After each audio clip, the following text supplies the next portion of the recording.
teléfono tenemos ya a Carlos Javier Salgado Fuentes, doctor en Ciencias Políticas, que nos viene a hablar, como viene siendo habitual por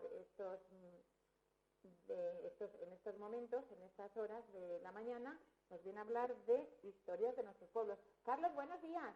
Hola, buenos días. Bueno, ¿qué tal? Bien. Sí. Bueno, cuéntanos de qué vamos a hablar hoy, o de qué nos vas a hablar.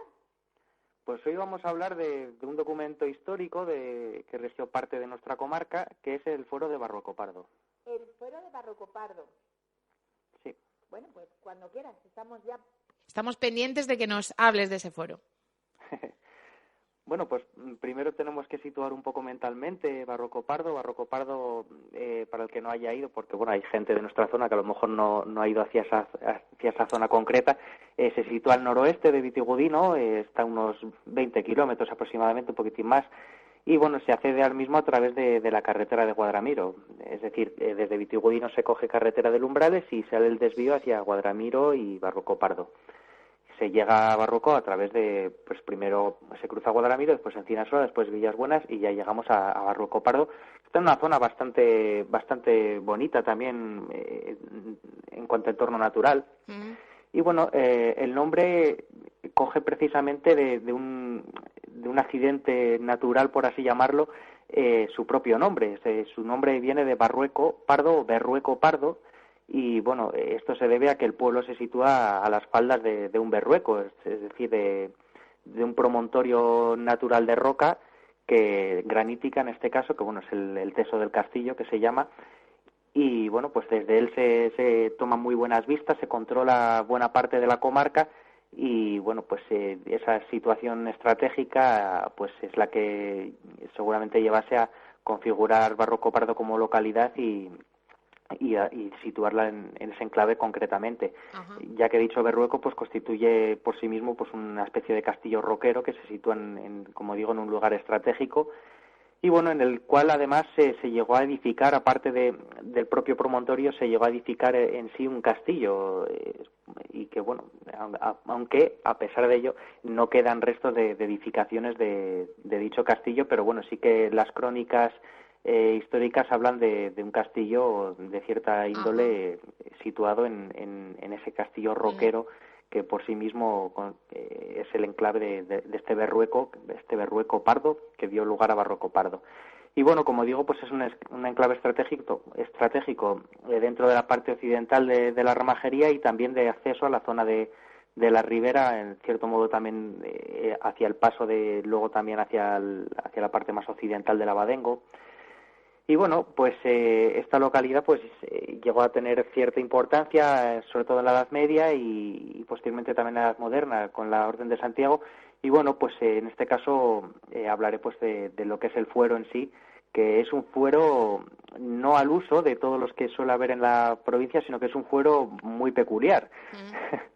Carlos, porque, bueno, en primer lugar, explícanos qué es un fuero. Bueno, pues un fuero es, digamos, un pequeño texto legal en el que se recoge la legislación propia para un concejo concreto, para un territorio concreto, y en el cual pues se fijan un poco pues los impuestos sobre los que se va a regir, qué penas habrá, pues por ejemplo, para el robo, para el homicidio, etcétera. Y bueno, pues otro tipo de cuestiones que en algunos casos son más, en otros menos, dependiendo también de la extensión del propio fuero. Claro. Me imagino que el castillo que estaba era un castillo medieval y me imagino que sería de algún señor feudal. Sí, bueno, de hecho en el fuero es lo que, digamos, crea el señorío de Barruecopardo, claro, por eso. En este caso. Y bueno, en este caso pues el origen posiblemente fuese con el conde de Urgel, que es el primer conde de Barruecopardo, y posteriormente pues sería reutilizado o directamente edificado con la Orden de Santiago, que es la que acaba haciéndose con el señorío de Barruecopardo. En cuanto al fuero en sí, pues como digo, es muy peculiar, ya que sus características dentro de los fueros salmantinos se les suele denominar como un fuero catalán.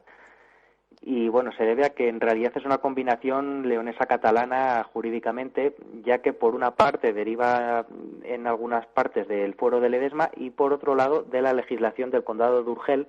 Con el condado de Urgel, para quien no conozca, está cerca de Andorra, está en la parte, digamos, ya pirenaica de Cataluña, y bueno, parte del fuero de Barroco Pardo bebe, digamos, de ese tipo de legislación porque quien fue el primer señor de Barroco Pardo fue precisamente el conde de Urgel. Esa catalanidad jurídica se debe precisamente, pues como digo, a quien lo concede, que es el conde Armengol VII de Urgel. En cuanto a la fecha del fuero, pues bueno, ha habido cierta controversia inicialmente sobre fijar su fecha concreta, porque bueno, el copista debió en su día tener un error con una X, es decir, un 10 en números romanos, y bueno, esto llevó a que no quedase del todo clara la fecha inicialmente del fuero de Barroco Pardo.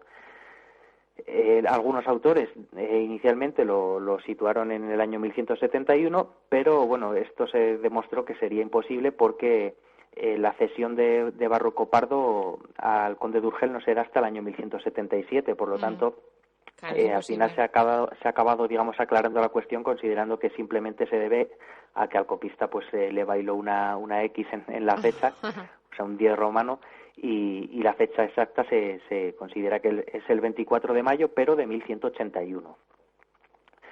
Y bueno, claro, algunos se están preguntando, ¿se conserva todavía o ya no queda nada de él? Pues sí que se conserva, y esto nos lleva a preguntarnos dónde se conserva. Pues se conserva en el Archivo Histórico Nacional, está en Madrid, el Foro de Barroco Pardo, y dentro de todos los archivos que configuran el archivo histórico también de la Orden de Santiago, y dentro del mismo se sitúa dentro del Tumbo Menor de León, en el libro cuarto. El Tumbo Menor de León sería pues el tumbo de la Orden de Santiago, que recoge los documentos de todos los territorios del Reino de León en un sentido más amplio, porque no sería en este caso solo la región leonesa, sino también pues Galicia, Asturias, Extremadura y bueno, es toda la parte occidental también andaluza. Y bueno, en dicho tumbo también se da la peculiaridad de que no solo se conserva el fuero de Barroco Pardo, sino también la donación que hizo el propio señor de Barrueco, el conde Armengol, de Barrueco Pardo a su vasallo Pedro Fernández en calidad de feudo. Ha hecho un poco catalán en ese sentido el tema del feudo. Y bueno, dicho documento está fechado en el 1 de septiembre de 1181. En ese caso concreto ya no hay problemas de la fecha porque ahí el copista no tuvo ningún error. Y bueno, en el mismo pues el Armengol se reservaba en dicha donación la mitad de las rentas de Barroco Pardo, así como pues que no se pudiese, digamos, ceder el señorío a nadie que no fuese de su estirpe, es decir, tendría que seguir en manos de los condes de Urgel. Y bueno, pues como digo, el fuero data del 24 de mayo de 1181 y viene precedido, en primer lugar, porque Barroco Pardo es inicialmente donado en el año 1177 por el rey Fernando II de León al conde Armengol de Urgel.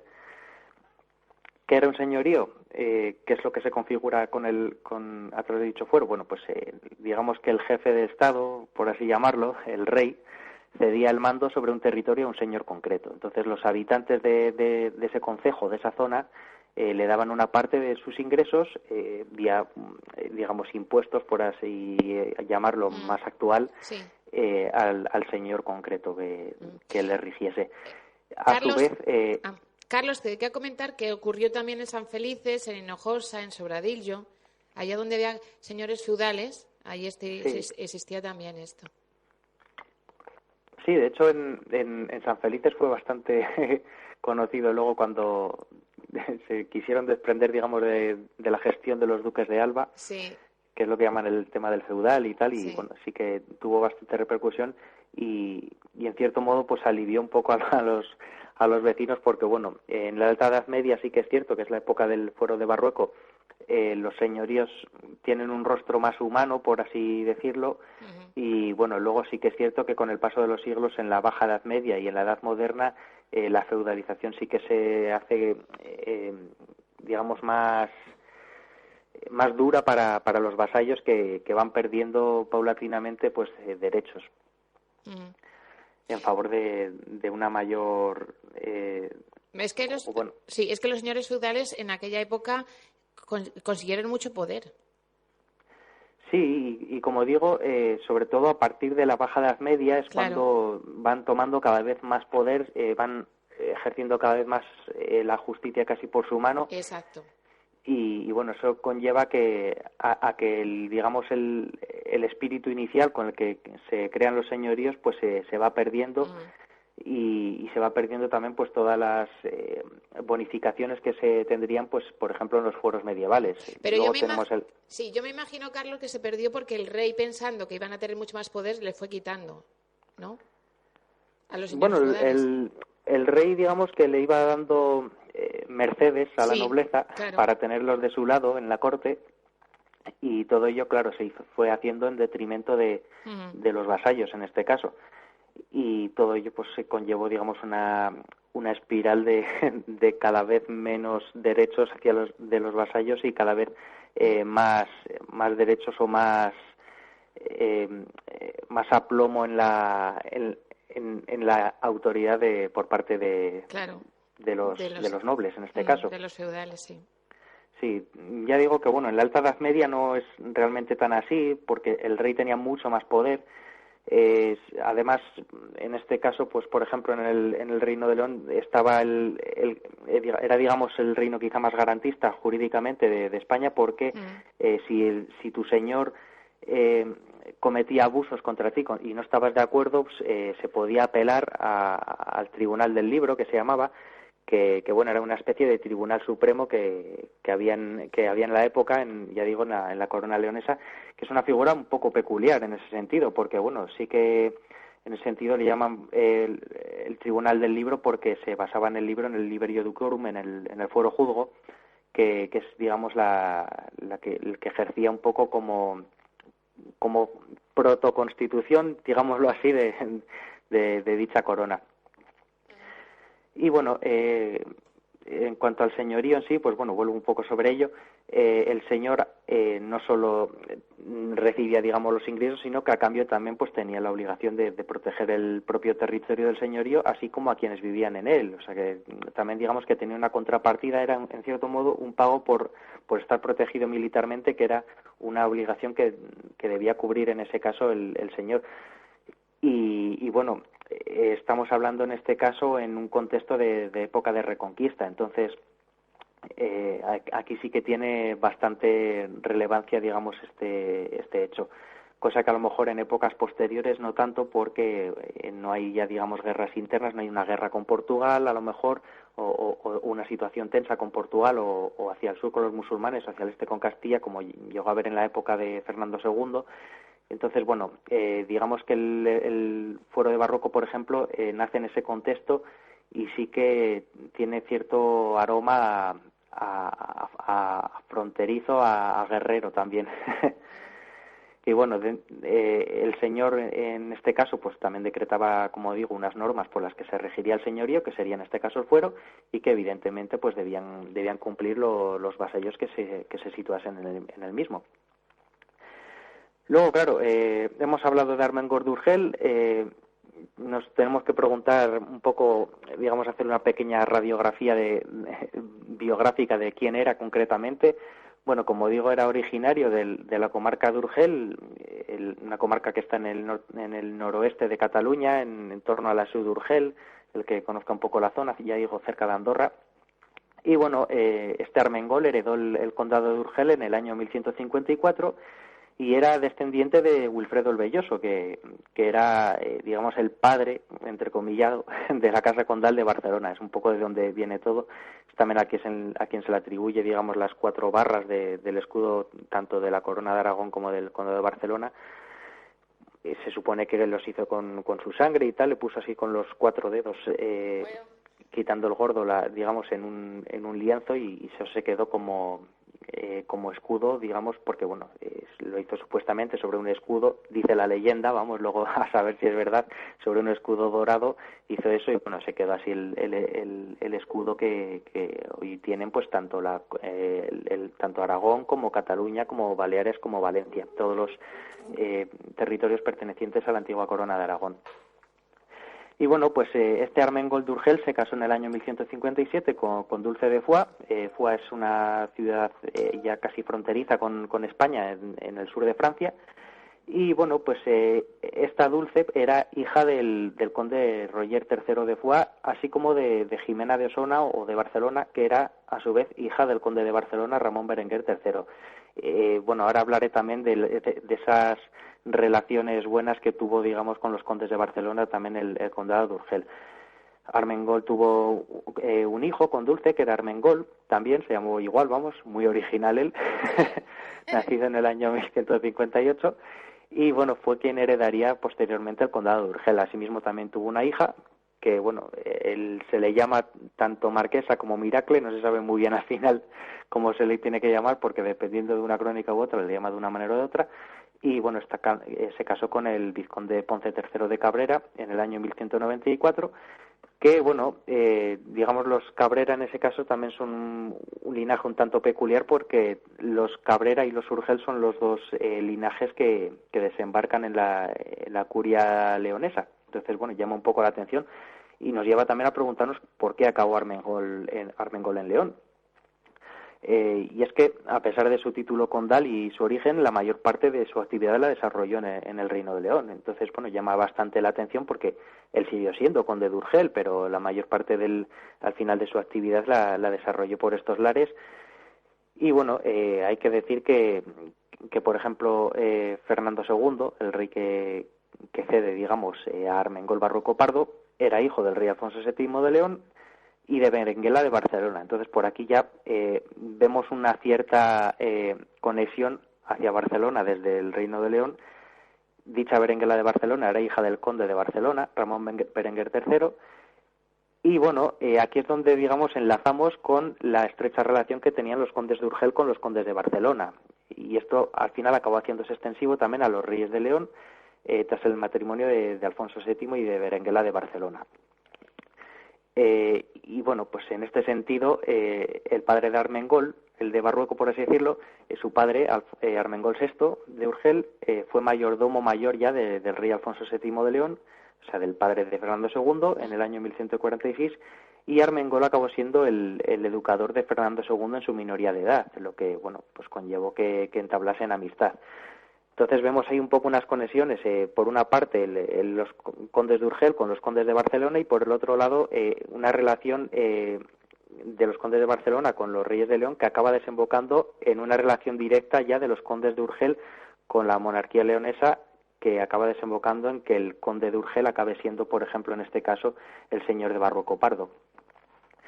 Entonces, bueno, Armengol VII, el que es posteriormente señor de Barroco Pardo, tuvo diversos cargos de bastante importancia dentro de la monarquía leonesa. Fue mayordomo mayor del rey Fernando II de León en 3 periodos. Mayordomo mayor, aunque nos suena un poco que parece que es el del algodón, no engaña. Ajá, exacto. En realidad el mayordomo mayor es por así decirlo, el jefe de la Casa Real.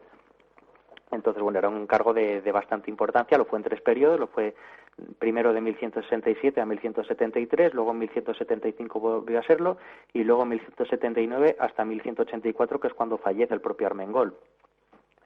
De hecho, Fernando II además le llegó a hacer también gobernador de diversas plazas, por ejemplo, Villalpando, Toro, Villafranca del Bierzo, Ledesma, Zamora, León, Benavente, Salamanca, entre otras.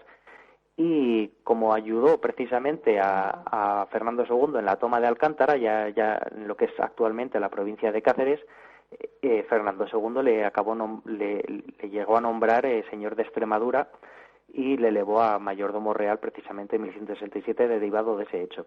De hecho, en 1170 le encomendó también defender Galicia ante Portugal, y más tarde ya es cuando le otorga el Barroco Pardo en calidad de señorío en el año 1177.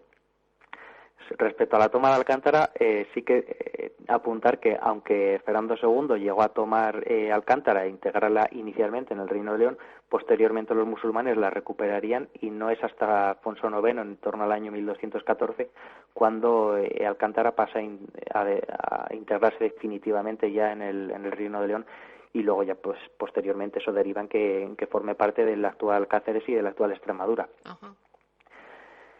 Y bueno, aunque actualmente se le llama Armengol a este señor de Barroco Pardo y Dulce a su mujer, también hay que decir que en el fuero de Barroco Pardo no se recoge sus nombres así, sino que Armengol aparece como Ermengaudo y Dulce aparece como Dulcia.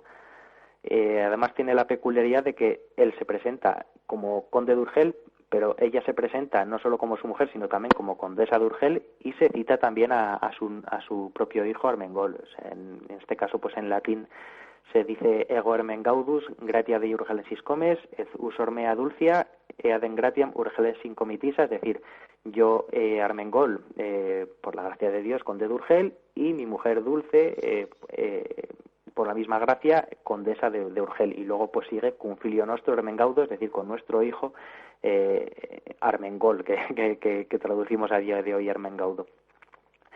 Y bueno, a Barrueco se le menciona como barroco pardo, además de moda, digamos, separada la palabra, barroco por un lado, pardo por otro. Y bueno, pues se otorga ese fuero diciendo pues de buena voluntate donamus vobis foro honorabili concello de Barroco Pardo, es decir, de buena voluntad le donamos fuero al honorable concejo de Barroco Pardo. Uh-huh. El fuero además tiene ciertas peculiaridades, como por ejemplo que, bueno, aparte de las que luego vamos a entrar, digamos, ya en el articulado más concreto, también fija territorialmente el señorío de Barroco Pardo dentro del reino de Fernando II, cuando menciona dentro de dicho fuero regnante rege Fernando in León et in Galicia et in Asturias et in Extremadura, es decir, reinando el rey Fernando en León, en Galicia, en Asturias, en Extremadura, que quiere decir que dicho señoría se enclava dentro de dicho territorio real. Y bueno, luego también se menciona la adscripción eclesiástica de la zona al arzobispado de Santiago también, porque bueno, conlleva que el arzobispo Pedro, en este caso de Santiago, esté presente, y también se recoge que la presencia de los obispos Guillermo de Zamora y Vidal de Salamanca, confirmando este fuero de Barroco Pardo. Llama un poco la atención este caso que sean los de Zamora y Salamanca, porque bueno, el de Salamanca parece en principio más lógico, pero es que entonces esta zona oeste, digamos noroeste de la provincia de Salamanca estaba un poco en disputa entre las diócesis de Zamora y de Salamanca. A pesar de que ahora Barroco Pardo no pertenece ni a una ni a la otra, pertenece a Ciudad Rodrigo, pero bueno, luego trataré un poco también eso. Y bueno, pues como digo, pues este fuero pues menciona tanto al arzobispo santiaguista como luego también a los obispos zamorano y salmantino, al decir archiepiscopo Petri in Santo Jacobi, episcopus Guillermus in Zamora, episcopus Vitalis in Salamanca, es decir, el arzobispo Pedro en Santiago, el obispo Guillermo en Zamora, el obispo Vidal en Salamanca. Y ya digamos, de aquí paso a lo que es el fuero en sí, lo que es las disposiciones que conlleva, más allá de quien lo firmaba o en qué reino se integraba el mismo. Primero nos preguntamos quiénes pagan los impuestos mediante este fuero. Bueno, pues los que tenían que pagar impuestos, según el fuero de Barroco Pardo, eran los vecinos, es decir, los que tenían casa propia y la habitaban en la localidad. Por otro lado, los yugueros, los que trabajaban para otros, solo pagaban impuestos si tenían casa propia.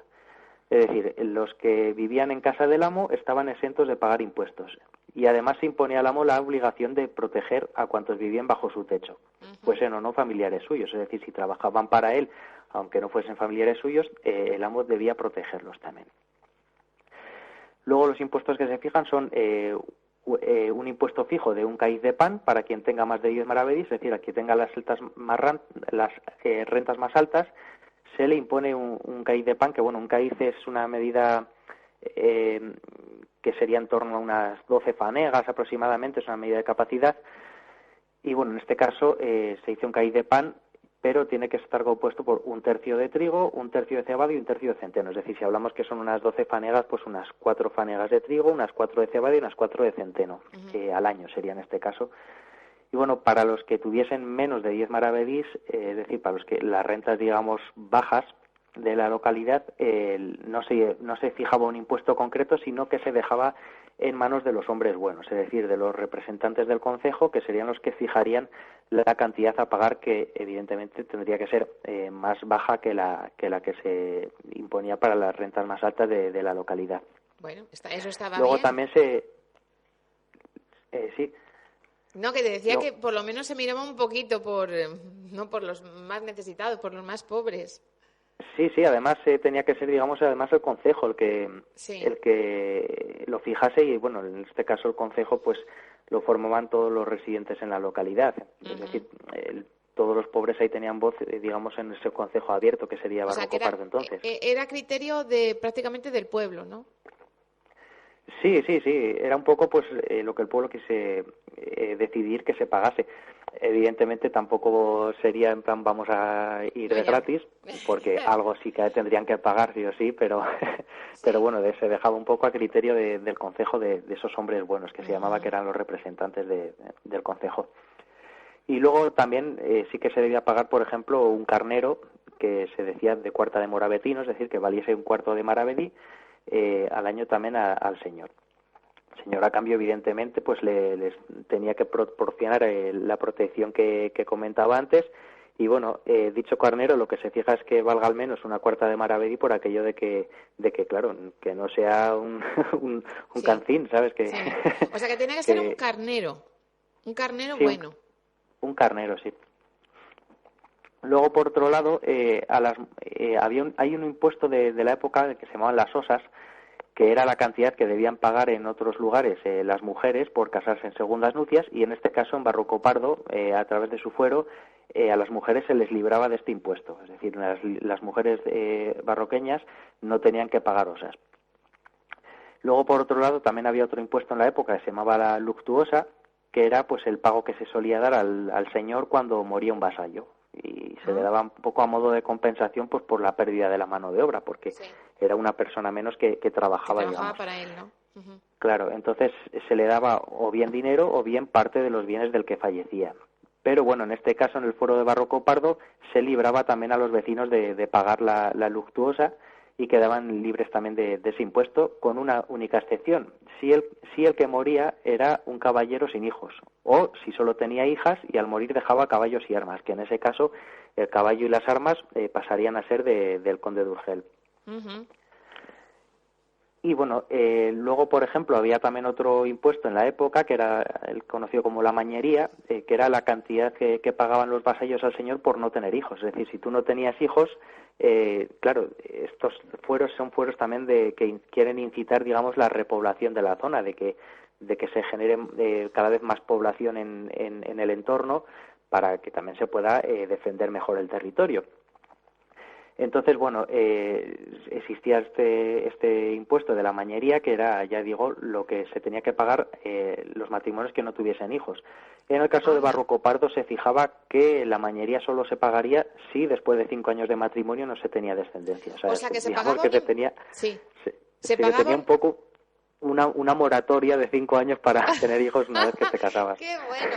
O sea que si no tenías hijos, tenías que pagar un impuesto. Sí, si el que estaba casado, por ejemplo, en el caso de Barroco, el que estaba casado y después de 5 años de matrimonio no tuviese hijos, pues tenía que pagar la mañería, que era un impuesto por no tener hijos, porque bueno, se consideraba que no se estaba contribuyendo a la repoblación de la zona. En este caso. Oye, sería cuestión de planteárselo ahora. Era un poco como las ayudas a la natalidad, pero sí, todo lo contrario. Al revés, claro. Y bueno, luego, por ejemplo, la viuda también que no tuviese hijos y que se considerase que no estuviese en condiciones de casarse de nuevo, o que careciese de bienes, se quedaba también eximida de pagar impuestos. Es decir, esa persona tampoco tenía que pagar impuestos mediante el fuero de Barroco Pardo. Aunque, bueno, en este caso los hombres buenos del concejo, es decir, esa representación del concejo de Barroco Pardo, sería el que determinase si poseía o no los bienes suficientes para contribuir como el resto con impuestos, o si se quedaba efectivamente eximida. Y bueno, también pues nos lleva a preguntarnos cuándo se pagaban los impuestos. O sea, si llegabas a Barroco Pardo tenías que pagar automáticamente los impuestos. Pues no. Los impuestos se pagaban siempre que el vecino llevase instalado al menos ya un año en Barroco Pardo y una vez que se hubiese recogido la primera cosecha. Es decir, si llevase más de un año pero no se hubiese recogido todavía la cosecha, ninguna cosecha por parte de dicho vecino, dicho vecino todavía no pagaría impuestos, tendría que esperar a haber recogido su primera cosecha. Eran benevolentes, vamos. Sí, también porque, bueno, como digo, son fueros que intentan fijar población, intentan repoblar la zona. Y bueno, de hecho los propios vecinos podían disponer libremente de las tierras que se les otorgasen. Es decir, tú tenías esos impuestos, pero luego tus tierras podías disponer libremente de ellas, incluso podías llegar a venderlas, aunque en el caso de la venta había ciertas condiciones. Es decir, si tú quisieses vender las tierras que en principio te hubiesen asignado, solo las podrías vender siempre y cuando se asegurase que el comprador tuviese las mismas condiciones que el vendedor respecto al pago de impuestos. Es decir, tú no la podrías pagar a alguien que no la podías vender a alguien que estuviese libre de pagar impuestos, porque claro, en ese caso el señor de Barroco Pardo pues se vería perjudicado en cuanto a los ingresos que podría recibir. Entonces, bueno, sí que se intentaba que fuese o bien a alguien que pagase los mismos impuestos o que tuviese que pagar más, precisamente pues por eso. Y luego, bueno, en otros casos, más allá de impuestos, para, por ejemplo, los robos, los homicidios, etcétera, es decir, para donde hay que impartir justicia ya de una manera más severa, el fuero de Barroco Pardo no establecía nada concreto por sí mismo, sino que simplemente aludía al fuero de Ledesma, y se establecía que para los casos de robos y homicidios Barroco Pardo se seguiría rigiendo por lo recogido en el fuero de Ledesma. Digo, se seguiría rigiendo porque Barroco Pardo, hasta que Fernando II de León la dona al conde Armengol de Urgel, Barroco Pardo pertenecía al concejo de Ledesma y de hecho, digamos que en este caso el rey de León fuerza un poco la donación por parte o la carta de libertad, por así decirlo, del concejo de Ledesma a Barroco Pardo, para que esto desemboque luego en un señorío propio al margen del concejo de Ledesma. Aunque bueno, las penas, digamos, por robos y homicidio, como digo, pues seguirían siendo las mismas que tenía cuando en la época de Ledesma y bueno, en ese caso pues no se alterarían. Es decir, es un fuero más enfocado hacia la repoblación de la zona, sobre todo de la localidad de Barroco Pardo, más que, por ejemplo, a querer ser más severo o menos en las cuestiones penales.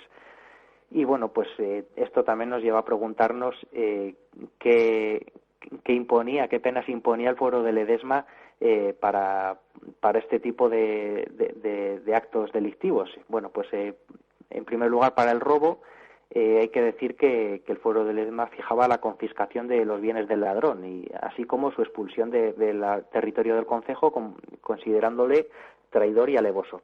Mira. Sí, y luego, por ejemplo, para el homicidio, es decir, para el asesinato, había dos tipos de pena. Por un lado, estaría la pena de muerte, y que conllevaría además la pérdida de los bienes del asesino, los cuales se repartirían, por un lado, entre el concejo, por otro, entre los parientes de la víctima asesinada, y por otro lado, entre los alcaldes, es decir, los jueces, en ese caso del concejo de Ledesma. Sí, Carlos, ¿quién ejecutaba la sentencia? Pues si era una persona condenada a muerte, ¿quién lo ejecutaba? En ese caso serían lo que se llamaba entonces alcaldes, que bueno, es lo que a día de hoy llamamos jueces. Sí. Digamos que el significado ha cambiado bastante con el tiempo, pero bueno, los alcaldes de Ledesma serían en ese caso los jueces, por así decirlo, del concejo, serían los que decretasen esta pena para el homicidio. Ajá. Si se considerase que estaba aprobado y demás, y lo considerasen culpable, pues en principio la pena común era la pena de muerte, ya digo, y luego el reparto de todos los bienes que tenía el asesino entre el concejo, los familiares de la víctima y los propios jueces. Sí. Y luego había otra pena que era, digamos, si el traidor mataba por encargo, por así decirlo. Bueno, en ese caso, pues la pena no era de muerte, sino que era conllevó una multa de 300 sueldos, que era una multa muy elevada en ese caso, y la expulsión del territorio del concejo considerándosele traidor. Uh-huh. Y bueno, pues en principio el fuero de Barroco Pardo, eso es lo que da de sí. Luego sí que, por ejemplo, cabe preguntarse por qué Barroco Pardo pasó a la Orden de Santiago, porque y voy a tratar también un poquitín este tema porque sí que es más conocido, sobre todo, pues, por ejemplo, el escudo de Barroco Pardo o luego la bandera que se baila en Barroco Pardo tiene el emblema de la Orden de Santiago. Sí. Entonces, bueno, es un poco llamativo que si era señorío propiamente dicho civil, como acabó pasando a una orden militar. Bueno, en principio hay que señalar que la Orden de Santiago pues se fundó en el año 1170, es decir, más o menos cuando se da el fuero de Barroco Pardo. El fuero de Barroco Pardo es en el año 1181, es decir, 11 años después. Entonces, bueno, la Orden de Santiago nace más o menos en la época. De hecho, nace durante el reinado de Fernando II, que es quien otorga Barroco Pardo a Armengol de Urgel. Y bueno, la orden santiaguista en este caso pues se fundó cuando el rey Fernando II de León y el obispo de Salamanca, entonces Pedro Suárez de Deza, encargaron a un grupo de 13 caballeros la defensa de la ciudad de Cáceres, los conocidos como los fratres de Cáceres. Cáceres no duró demasiado en ese momento en manos leonesas y acabó, digamos, sucumbiendo al ataque de los musulmanes. Luego sería Alfonso IX quien la volviese a tomar. Y bueno, pues la Orden de Santiago se quedó un poco, pues que como digo, nació en Cáceres, a pesar de su nombre, pues se quedó luego con el objetivo de defender a los peregrinos que visitaban el sepulcro de Santiago Apóstol en Galicia y por otro lado también para guardar las fronteras de Extremadura. Y bueno, los primeros representantes que llegaron a Barroco Pardo de dicha orden lo hicieron precisamente con Armengol. Armengol precisamente tuvo bastante importancia en las campañas de expansión del Reino de León hacia la actual Extremadura y bueno, pues en este caso digamos acompañaron una pequeña cuadrilla, por así decirlo, de representantes de la Orden de Santiago a Barroco Pardo con Armengol. Y bueno, inicialmente pues lo que sí que se le otorgó a la Orden de Santiago en Barroco Pardo fue un tercio de los ingresos de la Iglesia y el concejo a cambio pues recibió una compensación que fue un caballo y una cama empeñada. ¿Cómo? Perdona, Carlos, ¿un caballo y una? Un caballo y una cama empeñada. Que no entiendo, explica la cama empeñada. Pues la cama empeñada supongo que será una cama bien jalonada con todas las de la ley, aunque bueno, la verdad es que la terminología de la cama empeñada claro. no sé. Sí, supongo que será una buena cama en realidad, sí. Vale. No un colchón de 3 al cuarto. Vale. Y bueno, luego quien otorga como posesión a la Orden de Santiago Barroco Pardo es el rey Alfonso IX de León, o sea, ya es en el reinado del hijo de Fernando II, que la otorgó en el día 30 de abril del año 1195. Y bueno, la orden en ese caso se quedó, digamos, ejerciendo los derechos reales por cesión del propio monarca, pero bueno, seguían estando los derechos condales y los feudatarios, es decir, los derechos de señorío que tenían los condes de Urgel, que la propia Orden de Santiago los acabó asumiendo precisamente porque el hijo de Armengol de Urgel acabó tomando los hábitos de la Orden de Santiago y eso conllevó también pues que pasase a ser los derechos del señorío, que pasasen a ser de la Orden de Santiago. Y por otro lado, los derechos de feudo que le había cedido Armengol VII a Pedro Fernández, a su vasallo, esos acabaron pasando a la Orden de Santiago, pero mediante una compraventa, en este caso, de la propia orden a la hija de dicho Pedro Fernández. Entonces, bueno, pues mediante todo ello, todos estos factores que se dieron conjuntos, pues la orden al final acabó haciéndose con los derechos tanto reales como condales como feudatarios de Barroco Pardo. Y de hecho, Barroco Pardo posteriormente pues pasará a ser una población bastante importante dentro de los territorios de la Orden de Santiago y llegará a encabezar una vicaría que será de la cual dependan varios de los pueblos del entorno, los que están, digamos, al norte del Huebra, pero que pertenecen a la diócesis de Ciudad Rodrigo actualmente. Esos serían los que fueron de la Orden de Santiago, que bueno, pasaron en el siglo XIX a la Orden de Ciudad Rodrigo. Porque bueno, la vicaría de Barroco Pardo quedó adscrita a la encomienda de Peñausende, que tenía un poquitín más de categoría dentro del esquema de la orden. Peñausende está en Sayago, en Zamora. Y bueno, luego la encomienda de Peñausende era una de las que integraban el priorato de San Marcos de León o diócesis de León de Santiago, que era la diócesis que integraba todos los territorios de la Orden de Santiago en el Reino de León. Y bueno, dicha diócesis siguió existiendo, desde la que siguió dependiendo Barroco Pardo, hasta el año 1873, cuando una bula papal decretó su desaparición, una bula llamada Ocogravius, que bueno, decretó, como digo, la desaparición de la diócesis de León de Santiago y por tanto Barroco Pardo y los pueblos que dependían de su vicaría pasaron a depender del obispado de Ciudad Rodrigo.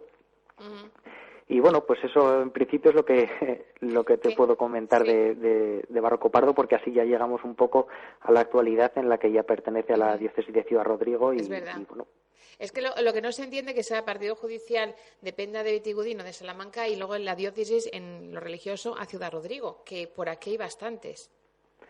Sí, de hecho todo el abadengo es de Ciudad Rodrigo, entonces llama bastante la atención. Pero el partido, luego están estos pueblos peculiares también de, digamos, los que están al norte del Huebra, pero son de Ciudad Rodrigo, y bueno, son casos peculiares que vienen derivados de esa decisión papal del siglo XIX.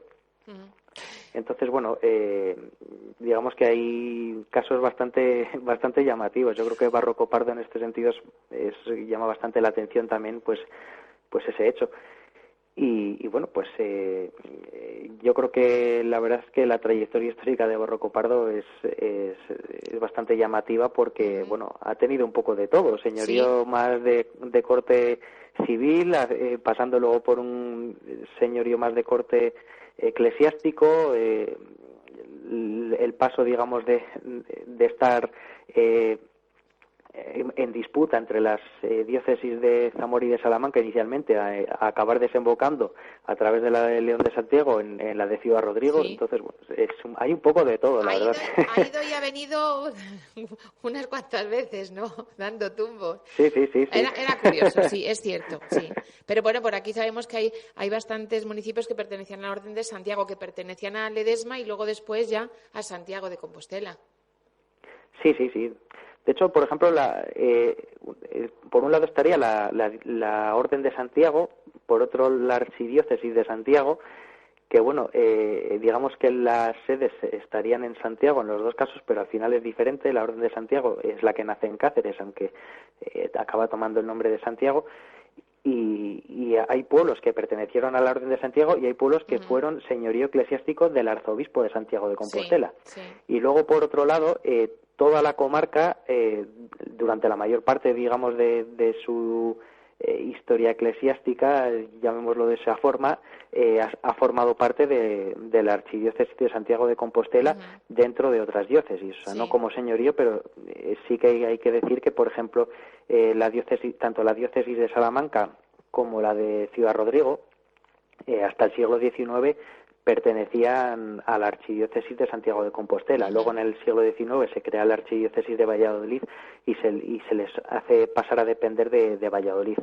Pero bueno, hasta entonces, digamos, había dos archidiócesis grandes, gigantes, por así decirlo, dentro de la parte centro-occidental de España, que sería por un lado Santiago, por el otro lado Toledo. Nosotros nos integrábamos, en ese caso, en la de Santiago, junto a la mayor parte de territorios de Extremadura, también de Zamora, León, Galicia y Asturias. Sí.